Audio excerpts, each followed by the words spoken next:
अगर ये प्राण शक्ति हमारे शरीर को जीवन देती है, अगर ये प्राण शक्ति हमें स्वस्थ रखने के लिए इतनी मेहनत करती है, तो फिर हम मरते क्यों हैं? क्यों ऐसा होता है कि हमारा शरीर रोगों का घर बन जाता है? इसका रीज़न है कि जब भी हम जन्म लेते हैं तो ये प्राण शक्ति एक क्वांटिटी के साथ आती है। जैसे जैसे हम बढ़ते जाते हैं, जैसे जैसे हम बूढ़े होते जाते हैं, ये प्राण शक्ति की क्वांटिटी कम होती जाती है।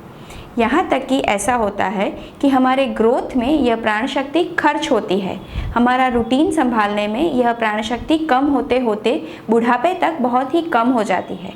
अगर इस दौरान हमने ये प्राण शक्ति को सही तरह से संभाला, यहाँ के हमने उसे अच्छी स्लीप दी, अच्छा खुराक खाया, हमारा मेंटल और स्पिरिचुअल हेल्थ हमने प्रॉपरली मेंटेन किया, तो ये प्राण शक्ति बुढ़ापे तक खर्च होकर एक समय पर ख़त्म हो जाएगी, जिसे हम सिंपल नेचुरल डेथ कह सकते हैं।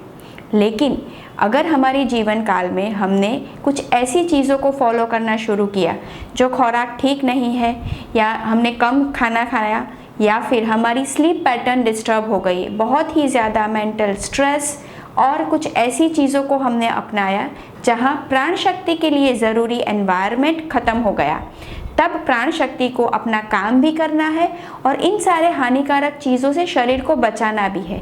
यही कश्मकश में प्राण शक्ति अपनी वीकनेस पर आ जाती है। जहाँ प्राण शक्ति वीक हुई, वहाँ रोगों ने आपके शरीर में घर बना लिया, चाहे वो छोटे हो या बड़े वाले रोग हो। इन सभी चीज़ों के लिए प्राण शक्ति की कार्यक्षमता कम होना सबसे बेसिक रीज़न है।